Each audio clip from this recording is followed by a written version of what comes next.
Hi, I'm Reketta. I'm a licensed professional counselor. Over the years, I have learned that life can be complicated. Depression, suicide, failed relationships, family, and work life balance are all critical issues that need to be discussed. Well, I'm here to say, let's talk about it.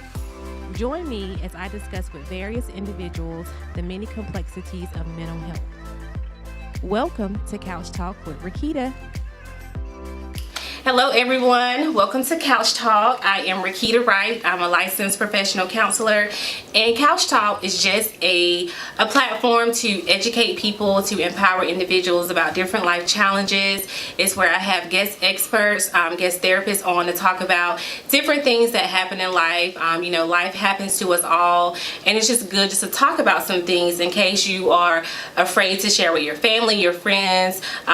People come talk to me on the couch every day, and so I just wanted to create a platform to share things that you may be experiencing as well, and let you just hear about from some experts on how we handle different things. So today I have Pastor Deon Clark here with me, and we're talking about faith, the African American church, and mental health, which is a huge taboo in the church world, about seeking therapy, about seeking outside help.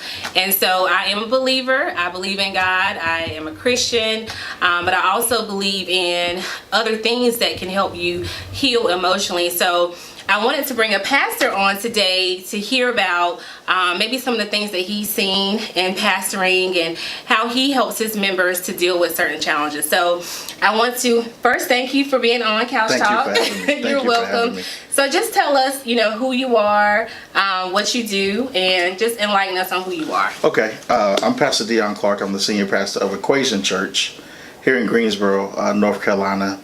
And I am a North Carolina A&T graduate, and you cried.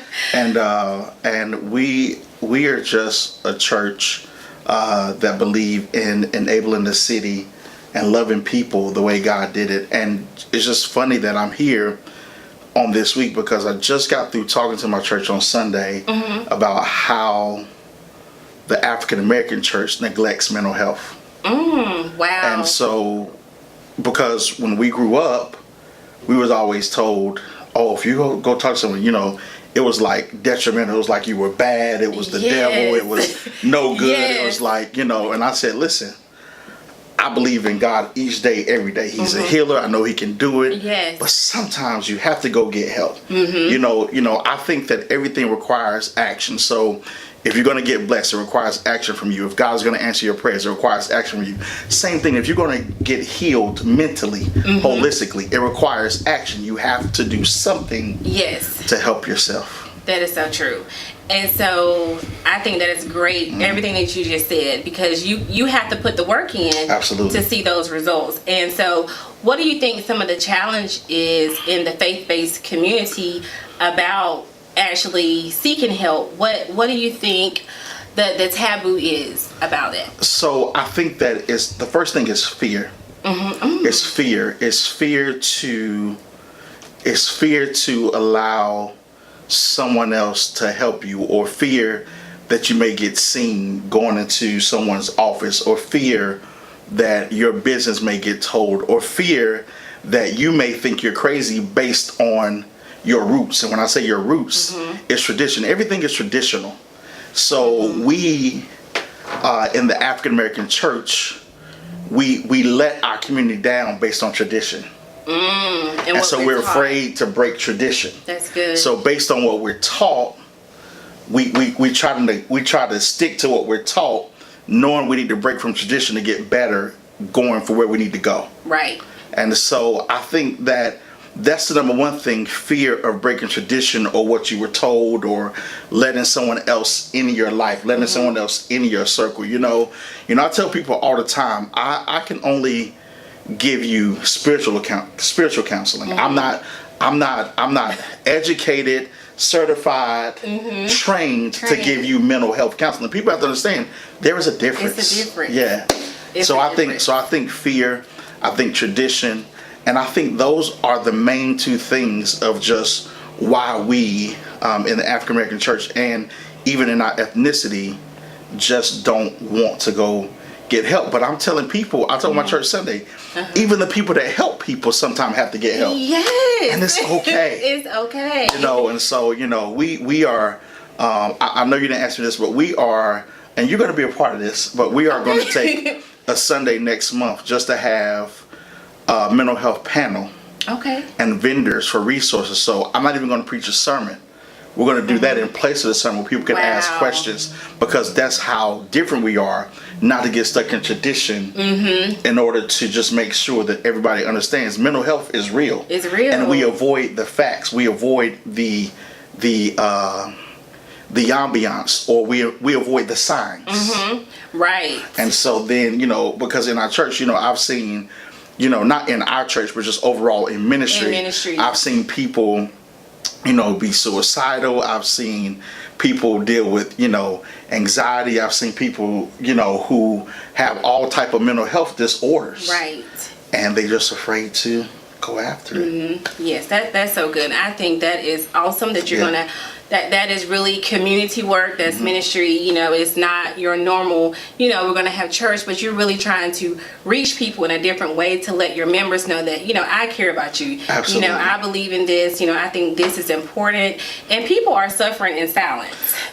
That's really good, because I tell people sometimes it's okay to have silent strength, but you can't have silent strength all the time. Right. Sometimes you got to speak up. Yes. And when you said people are suffering in silence, that breaks a whole nother door of open, because people have to be willing to talk. And what people don't realize is you can't help other people until you help yourself. Right. So you're helping other people broken. You're helping other people with mental health issues. And so what you're doing is you're not helping them, you're hurting them. You're hurting because them. In the midst of trying to help them, you're not giving them the right kind of help, because all help is not good help. That's good. That is so you just have to understand that, that's why we remain broken, because there are so many people with mental health disorders that are broken, that's helping people that are halfway healthy mentally, but then by the time they finish, they end up needing help, because broken people are breaking people. Yes, and they're touching their lives, touching their souls. In the wrong way. In the wrong way. Yeah. I so agree with that. That is so important. And another challenge is, I think, because Christians or people who belong to churches, they trust their pastors so much. They feel like, oh, I can only go talk to my pastor. I want to talk about that, because that I see that a lot. I grew up in church. My dad is a pastor, and PK kid. Yeah. It's rough. And it's rough. It's rough. And a lot of times people think their pastor can only touch them, or I don't want to go talk to anybody else. I don't want to talk to the deacon or who my pastor has put in position to assist them. So let's kind of talk about that, because you're a leader, you're a pastor, you've been in ministry for years. Share on that. So again, I think holistically it goes up what we said, but then we as pastors have to be willing to accept the fact that we are called to be their pastor. And when you're called to lead a flock, when you're called as a pastor to shepherd people, you have to shepherd them with the best advice that you know how. And we always, we don't always make the right decisions all the time, because nobody does. Right. But you should make the best decision for the individuals. And if you know that someone has a mental health issue, you should encourage them to go seek mental health counseling, because they have to understand where we as pastors in the African American faith, we get it confused, again, like I said, spiritual counseling with mental health counseling. And it's two totally different things. Right. And so people need to know, listen, go get help. Like sometimes, we can pray for you as your pastor. We can lift you up. We can fast for you. We can have 10 meetings with you. But if we are not qualified, yes. and unless a pastor has mental health training and background and degrees, there are some that do. If they do, you're in the right place. Yes. But for me, I don't have that. I can see some signs and because of what I read, but But reading doesn't make you educated enough to help somebody through it. Right. It just helps you acknowledge what to look for. You know, it's a difference in being educated and being trained. You know, someone who is trained and educated is considered qualified. Yes, absolutely. And so they have to understand the difference. So I think that people in the church, you know, I encourage you to even, you know, it's okay to let your pastor, like, Pastor, I'm at a point where I think I need some help. And he's like, can you help me find help? Do you know any mental health counselors? Yes. Like, go talk to your pastor in that form, especially if you're not seeing progress in the situations, in how you're feeling and what you're going through, you know. And so you have to establish science. And then if you see that going to someone, you know, if they say, okay, hey, you really don't need mental health, at least you went and you acknowledged the fact that I thought I had some issues, but maybe I don't have those issues. But most times you'll know that if you think you have those issues, you definitely have the issues and you need to talk to someone. Right. Yeah, that's good. This is really good. I mean, so I think this is such a topic that people just need to hear, be open to, because I think a lot of times, like you said, we're closed-minded. We're taught a certain way. You know, we're taught, you know, don't tell what goes on in our house. You know, you're strong, you got it. But that's the way great grandma and grandma, and you know, that's why I think that people in our ethnicity, I think because we were always taught to be so strong and to defend ourselves and to, you know, and I get that. It's nothing, just because you seek mental health counseling doesn't make you weak. Right. It actually makes you stronger. It makes you stronger. And so that's what people have to understand. It doesn't make you any less of a person. What's going to make you less of a person is when you don't seek the right kind of help. Yes. You know, I just got through telling my church Sunday also that when you use the muscle in your mind, you have the power in your mouth. And so what I mean by that is when you use your mind to speak that which you want to be, to become what you know you need to be, that's the same thing. Use your mental strength to overcome how you feel, to say, you know what? I need to go do this. Yes. I need to go seek help. I need to go talk to somebody.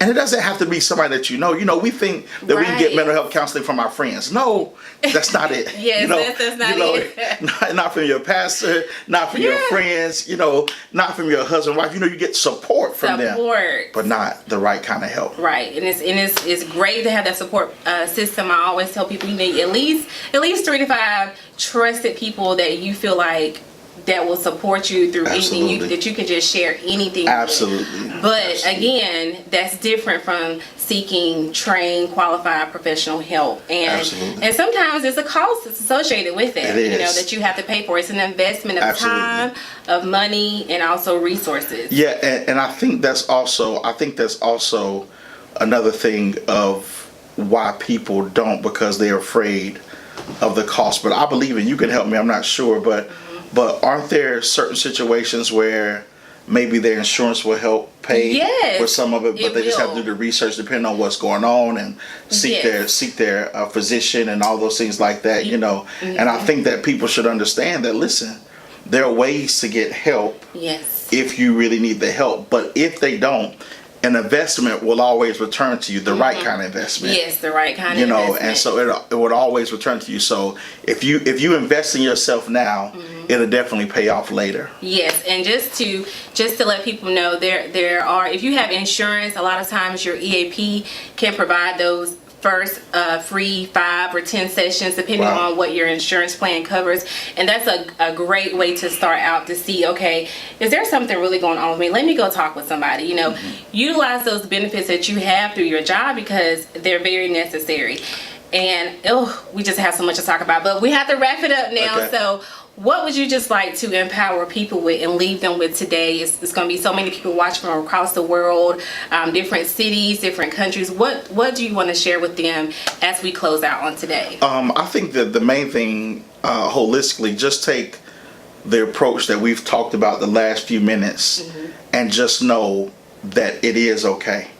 Like, invest in yourself, seek the right kind of help, and go after what belongs to you, because the minute that you don't invest in yourself, the minute you try to help people when you're in a broken place in your life because you end up hurting people, I think that overall I just want them to don't get stuck in tradition That's good. but get stuck in what belongs to them. Because when you know what belongs to you, you're going to do what it takes to get what belongs to you. And I think that everybody deserves to be happy and healthy mentally. And so when your mind is right, everything else is right. Everything starts in your mind. Everything starts in the head. The Bible speaks that so as a man thinketh, so is he. You are what you think you are. Yes. You are what you say you are. You are what you declare you are. So just go after the right things, seek the right kind of help, and it's okay to seek mental health counseling. Good. So how can individuals reach you if they would like to follow you on social media, visit your church if they're local here in Greensboro? Tell us that real quick. Okay, cool. So again, it's Equation Church, 901 Broad Avenue. Our website is www.eqchurch.org. You can follow us on Facebook at Equation Church, and same thing for Instagram. My personal social media is Deon Clark, DeonClark for Facebook, and it's okay if it says can't accept any more friend requests, just go follow. Okay. And you can follow that way because the friend limit is up, You're pretty popular. And then the Instagram is @PASTAHD, so like pasta. Okay. Yeah. Okay. D. So, and just reach out to us, and we'll definitely be glad to, if you have any questions or, reach out to us. We'll be glad to have conversations with you. All right. Well, thank you so Thank you so much for coming having on me. Couch Talk. Thank you.